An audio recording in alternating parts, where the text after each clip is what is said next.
Bonjour à tous, bienvenue sur Ma vie d'entrepreneur, le podcast des ambitieux et ambitieuses. Je suis Tendresse Bonissa, fondatrice de My Partners et Ma vie d'entrepreneur qui accompagne les entrepreneurs et les porteurs de projets depuis 2018. Les entrepreneurs, on les aide à doubler leur chiffre d'affaires et les porteurs de projets, on les aide tout simplement à lancer leur entreprise. On réalise également des événements qui rassemblent plus de 250 entrepreneurs à chaque édition et on a permis à des entrepreneurs de faire plus de 10 millions d'euros de chiffre d'affaires grâce à nos accompagnements. Certains ont même réalisé 60K euros de business juste après la formation. Donc ça, c'est des choses dont je suis quand même très fière. J'ai partagé pas mal de cas clients accompagnés sur le compte Instagram Ma vie d'entrepreneur. Alors, le sujet de ce podcast, c'est en dessous de quel salaire ça ne sert à rien d'entreprendre. Alors, si vous êtes sur le groupe Ma vie d'entrepreneur, vous avez sans doute dû voir passer le sujet. Pourquoi? Parce qu'en fait, j'ai donné l'exemple d'une conversation qu'une amie à moi a eue avec un autre ami à elle, qui est un entrepreneur depuis de nombreuses années, hein, vraiment, ça fait très longtemps. Je ne saurais pas dire combien d'années, mais en tout cas, ça fait très longtemps, et il a plusieurs activités. Donc, il a des activités classiques, donc on va dire laverie, boulangerie, enfin, il a vraiment plein d'entreprises et plein de salariés.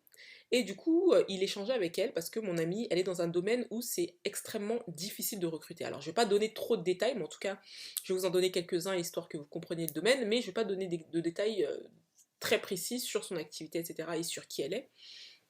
Parce que voilà, ça reste quand même assez confidentiel et ça reste quand même assez personnel. Donc voilà, je ne vais pas livrer trop d'informations, mais quoi qu'il en soit, c'est une amie qui a une entreprise depuis plus ou moins la même période que moi et qui est dans un domaine d'activité. C'est pas facile en fait de recruter des profils dans le long terme, dans le sens où il y a un gros turnover dans les domaines d'activité dans lesquels elle est.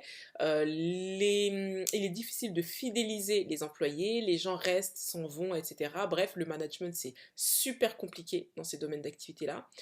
Et pourtant, il y a énormément de demandes. Énormément. Et en fait, si vous voulez, en termes de chiffre d'affaires, vraiment, elle avait un chiffre d'affaires qui était très bien. Et si vous voulez, elle arrivait à se tirer en salaire 3000 euros quand elle avait commencé. D'accord? Plus, elle se tirait aussi 40 000 euros de dividendes chaque année. Donc, elle se retire 3 000 euros de salaire par mois, plus 40 000 euros de dividendes. Donc, si on divise le dividende sur 12, on est d'accord qu'on est sur du un peu plus de 3 000 euros de dividendes par mois. Ça voudrait dire, ok? Donc, si on additionne les 3 000 euros de salaire plus le dividende, en gros, ça vous donne à peu près un peu plus de 6K net, d'accord? Qu'elle avait la capacité de se verser grâce à son activité, ok? Maintenant, le problème, c'est que son activité a un peu évolué. Comme je vous disais, le management, c'est très compliqué. Donc du coup, en termes d'équipe, elle a dû réduire les équipes et compagnie. Et si vous voulez, elle a envie de se lancer dans un autre domaine, indirectement lié à son activité actuelle, mais qui reste quand même un autre domaine, parce que si vous voulez, elle passe son temps à courir partout. D'accord? Donc elle court, elle court, elle court. Et elle échangeait avec cette amie-là qui lui disait, mais attends, comment tu peux continuer, parce qu'aujourd'hui du coup elle se retire plus du tout 3-4 salaires, hein, elle doit se retirer vraiment beaucoup moins, et les dividendes plus beaucoup. Et en gros, il lui explique, attends, pourquoi tu es en train de te fatiguer comme ça? Ça sert à rien d'entreprendre et de rester entrepreneur si c'est pour gagner en dessous de 5 000 euros par mois. Ça, c'est ce que cet entrepreneur lui a dit. Ça sert à rien de te démener autant, de faire autant d'efforts, parce qu'on sait que l'entrepreneuriat, ça demande énormément d'énergie, énormément de temps, d'investissement personnel et financier. L'entrepreneuriat, concrètement, c'est vraiment difficile et il faut avoir un mental. On rencontre des challenges quotidiennement. Il y a des activités où vous allez rencontrer encore plus de challenges que d'autres. Donc du coup, il lui dit, pourquoi tu fais tout ça pour moins de 5 000 euros par mois? Donc en gros, il était en train de lui dire, concrètement, hein, que tu es en train de te fatiguer pour rien. Là, ça ne sert plus à rien de continuer sur ton activité. Te fatigue pas, change de domaine d'activité, continue pas pour gagner des miettes en fait. Ça n'a absolument pas de sens. Si c'est pour faire ça, retourne salarié en fait. T'as pas quitté à peu près 2000 euros, on va dire, pour avoir encore plus de charges, faire encore plus d'efforts, parce que quand on est entrepreneur, on a son compte, qu'on gère des équipes, etc., bah, c'est pas le salarié qui rentre chez lui, il a fait son 9-17, il pense plus à son taf.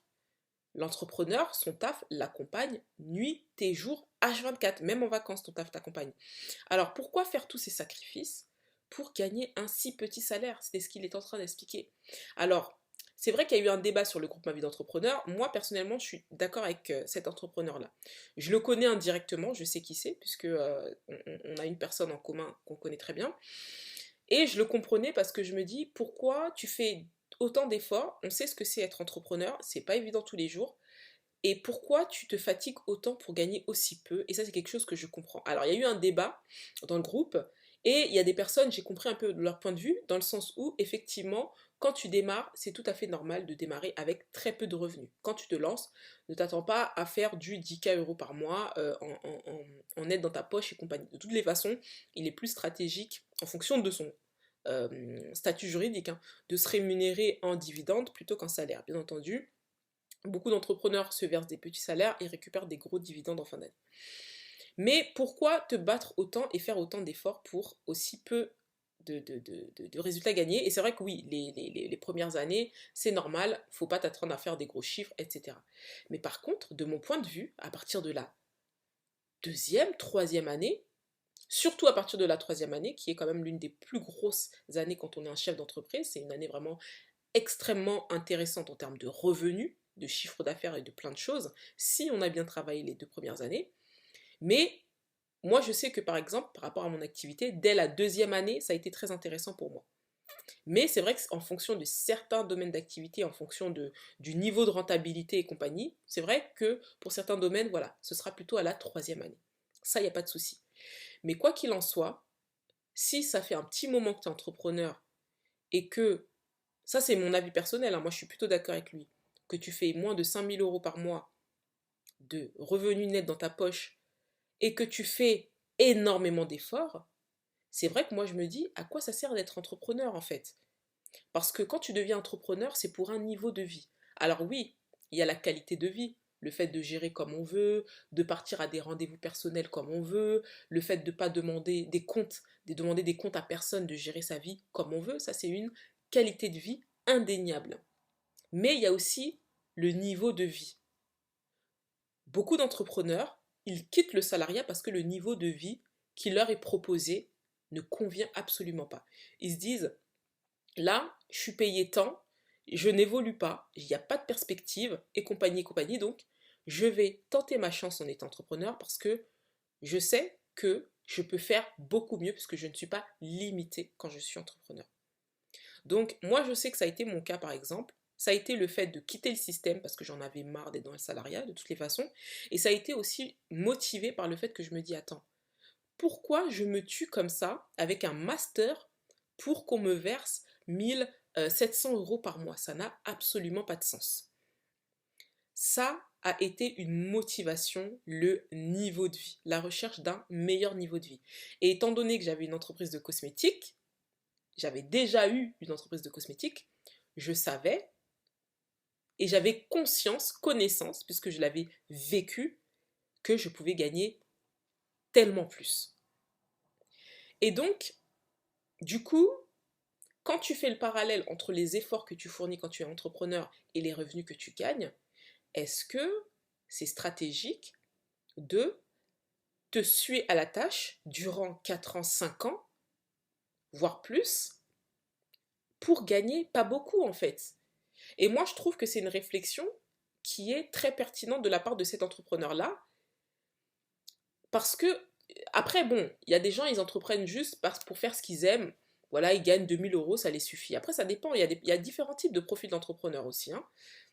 Mais c'est vrai que moi, je trouve que c'est très dommage, avec tout ce que ça incombe d'être entrepreneur, bah, d'avoir des petits salaires. Donc, c'est pour ça que, de mon point de vue, l'entreprise est censée te faire gagner en niveau de vie, te faire gagner en revenus, te faire gagner en qualité de vie. Et ça, c'est un petit peu comment je peux dire, la récompense de la sueur qu'on met et qu'on investit quand on est entrepreneur. Alors lui, il a placé son curseur à 5 000 euros. Il dit en dessous de 5 000, ça n'a pas de sens. Parce que effectivement, quand tu gagnes 5 000 euros par mois, en France, aujourd'hui en 2023, tu es tranquille. T'es pas là à stresser, tu mets de l'argent de côté. Si tu as un imprévu, tu payes, il n'y a pas de souci. Tu pars en vacances quand tu veux. À 5 000 euros net par mois, tu es tranquille. Il y en a peut-être qui vont placer leur curseur beaucoup plus haut.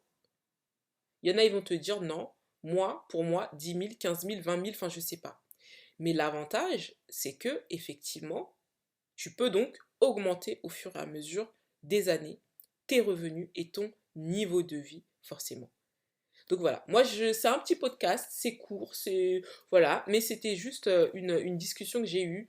Est-ce que vraiment quand on est entrepreneur, durant pas mal d'années, c'est stratégique de le faire en dessous d'un certain montant? Voilà, après bon, chacun place son curseur là où il veut. Mais après, je sais que certains vont dire oui, mais si tu es en dessous de 5 000, genre tu gagnes 4 000, etc., est-ce que c'est stratégique, etc. Après, chacun met son curseur là où il veut, mais voilà, il faut toujours faire la tangente entre l'effort que je fournis et le revenu que je gagne aussi. Et quand on est entrepreneur, voilà, il y a beaucoup de sacrifices, donc quand même, il faut que les revenus soient en adéquation avec les sacrifices fournis. En tous les cas, merci beaucoup d'avoir écouté ce podcast qui est très court. Pour tout ce qui est accompagnement à la création et développement d'entreprise, n'hésitez pas à être accompagné, hein. On propose des accompagnements individuels. Pour rappel, il y a aussi des accompagnements en ligne avec une possibilité de prendre du coaching individualisé et personnalisé. Et toutes les infos, vous les avez sur mypartners.com. En tout cas, merci beaucoup d'avoir écouté ce podcast. J'attends avec impatience vos avis. Franchement, j'aimerais bien en savoir un petit peu plus sur vous, ce que vous en pensez de tout ça. Et puis, je vous dis à très bientôt pour le prochain podcast. C'était Tendresse Bonissa. Merci.